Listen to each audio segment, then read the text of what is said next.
అధిక బరువు, స్థూలకాయం ఇవి రెండూ నేడు మహిళలకు పెను విపత్తులుగా పరిణమిస్తున్నాయి. కదలికలు లేని బద్ధకపు జీవనశైలి, తగినంత శారీరక శ్రమ లేకపోవడం, హార్మోన్ల లోపాలు ఇవన్నీ అతివలకు నేడు బరువును శాపంగా అంటగడుతున్నాయి. ఫలితంగా నెలసరి చిక్కులు మొదలుకుని మధుమేహం, క్యాన్సర్ల వంటి ప్రాణాంతక జబ్బుల వరకు అనేకం వచ్చి పడుతున్నాయి. ఈ నేపథ్యంలో అధిక బరువు, స్థూలకాయం కారణంగా మహిళలకు ఎదురయ్యే అనర్థాలు, బరువును వదిలించుకునే మార్గాల గురించి ఇప్పుడు తెలుసుకుందాం.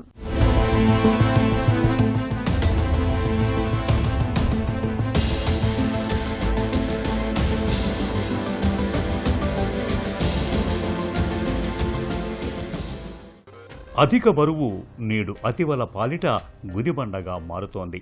పెళ్లైన అమ్మాయిలు మొదలుకొని నడివయసు మహిళల దాకా అందరికీ బరువు అనేది ఇప్పుడు పెద్ద సమస్యగా మారుతోంది.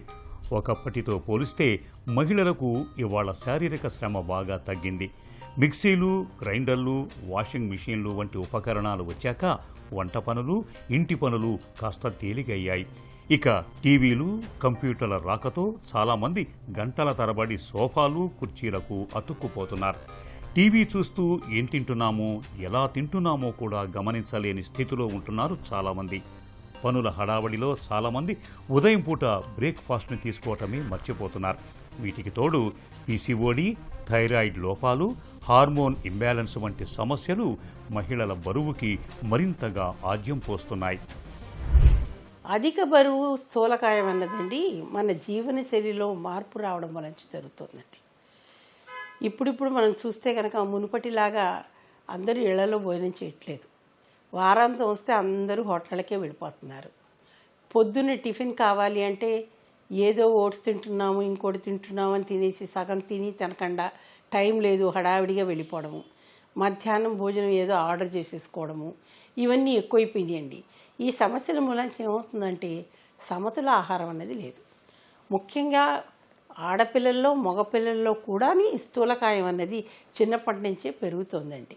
మరీ చిన్నప్పుడు లావుగా ఉంటే ముద్దుగా బొద్దుగా ఉంటారు, కానీ ఒక వయసు వచ్చిన తర్వాత మనకి ఎప్పుడైతే ఈ బరువు పెరగడం మొదలు పెడతామో అవి అనేక సమస్యలకు దారితీస్తాయి.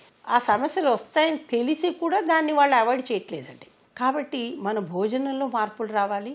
ఇదివరకట్లా భోజనాలు పొద్దున్న తినాలి, మధ్యాహ్నం తినాలి, రాత్రి తినాలి, మధ్యలో ఏం తినకూడదు, ఆ తిని భోజనం కూడా ఇంట్లోనే వండాలి, ఇవన్నీ ఉండేవండి. ఇప్పుడు అలా కాదు కదండి. వండే నూనె ఎలాంటిదో మనకి తెలియదు, బయట నుంచి తెప్పించుకున్నప్పుడు. తర్వాత స్ట్రీట్ ఫుడ్, మన వీధుల్లో అమ్మే భోజనాలు అవి కూడా చాలా తినేస్తున్నారు. వీటన్నిటితో స్థూలకాయం పెరుగుతున్న కొద్దీ ఏమవుతుంది, మనకి బ్లడ్ ప్రెషర్ రావడము, బీపీ రావడం, మెటబాలిక్ సిండ్రోమ్ అన్నది చాలా ముఖ్యమండి.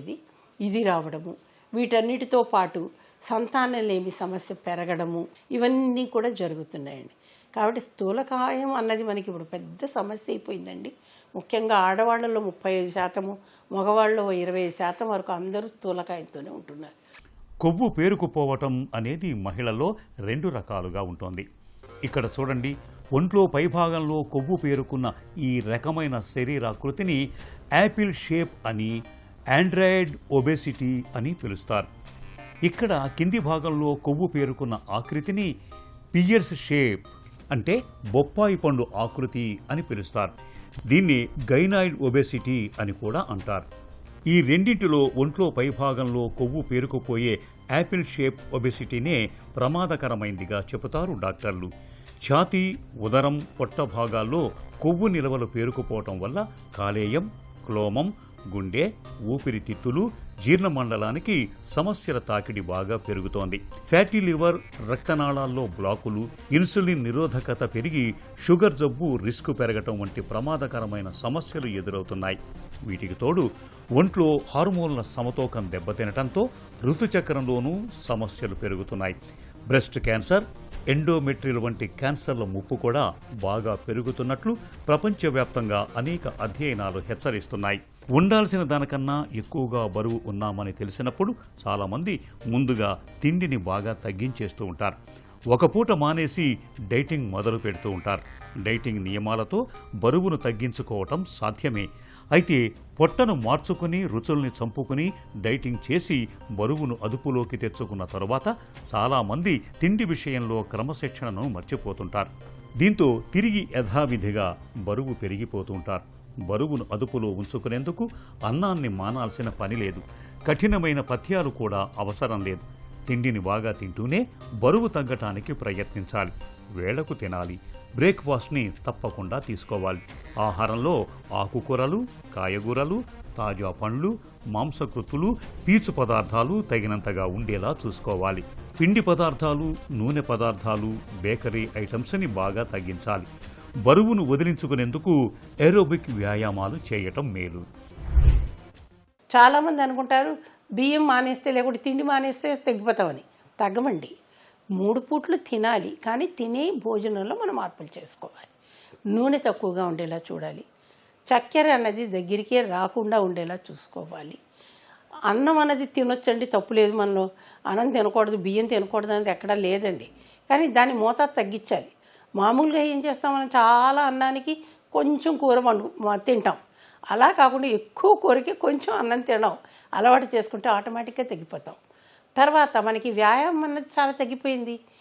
మన వీధి చివరిలో ఉన్న మా షాప్కి వెళ్ళాలంటే కూడా ఇప్పుడు అందరూ స్కూటర్ మీదే వెళ్తున్నారు, నడిచి ఎవరు వెళ్ళట్లేదు. కాబట్టి నడక అన్నది చాలా ముఖ్యమండి. తిన్నాక కూడా 10 నిమిషాలు నడవాలి. పొద్దున లేచి 1 గంట సేపు మనం వ్యాయామం చేయాలి, నడవడమన్నా నడవాలి, కొంచెం వేగంగా నడవాలి. ఇవన్నీ నియమాలు మనం పెట్టుకుంటే కనుక తప్పకుండా ఈ సమస్యలు రావు. ముఖ్యంగాను స్కూల్కి వెళ్ళే పిల్లల్లోనూ వాళ్ళ స్కూళ్ళలో ఎక్కడ ప్లే గ్రౌండ్స్ లేవండి. వాళ్ళ ఆటలు ఆడడం అన్నదే లేదు. ఎప్పుడు చూడు ఫోన్లు చేతిలో పెట్టుకుని ఆ ఫోన్లో ఏమున్నాయి ఆటలాడడము, డిజిటల్ గేమ్స్ ఆడడము, లేదా వాళ్ళకి కావాల్సినవి ఏమన్నా చూడడము. కాబట్టి మరి వ్యాయామం లేకపోతే ఎలా చెప్పండి. ముఖ్యంగా టీవీ ముందర కూర్చుంటే అందరు తింటూనే ఉంటారండి ఏదో ఒకటి. ఆ తిండిలో కూడా ఏముంటుంది, అన్ని నూనె పదార్థాలే ఉంటాయి. దాంతో కూడా మనం చాలా లావైపోయే ప్రమాదం ఉంది. కాబట్టి ఇవన్నీ కూడా మనం మార్పులు చేసుకుంటే మనం కూడా ఆరోగ్యంగా అయిపోతాం. ఈ నెలసరి సమస్యలు రావు. తర్వాత సంతానం లేని సమస్య కూడాను చాలా వరకు తగ్గిపోతుంది. కాబట్టి ఈ సమస్యల నుంచి కూడా దూరం కావాలి అంటే ఆడవాళ్ళు కానీ మగవాళ్ళు కానీ మనం తినే భోజనంలోనూ సమతులం పాటించాలి, వ్యాయామం చేయాలి, క్రమమైనటువంటి అలవాట్లు ఉండాలి మనకి. అంటే డిసిప్లిన్ అంటాం అన్నమాట.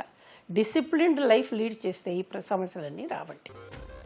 అధిక బరువును వదిలించుకోవటం, ఎత్తుకు తగ్గట్టుగా బరువు ఉండేలా చూసుకోవటం అన్నది పూర్తిగా మన చేతుల్లో పనే.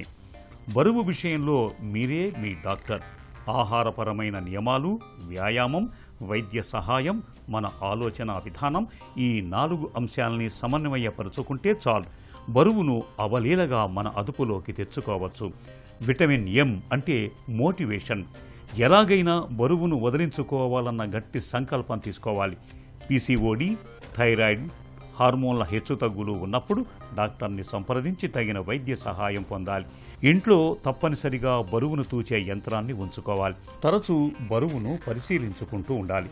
ఆహార వ్యాయామాలతో కూడా బరువు తగ్గనప్పుడు మాత్రమే చిట్ట చివరి పరిష్కారంగా బేరియాట్రిక్ సర్జరీకి వెళ్ళాలి.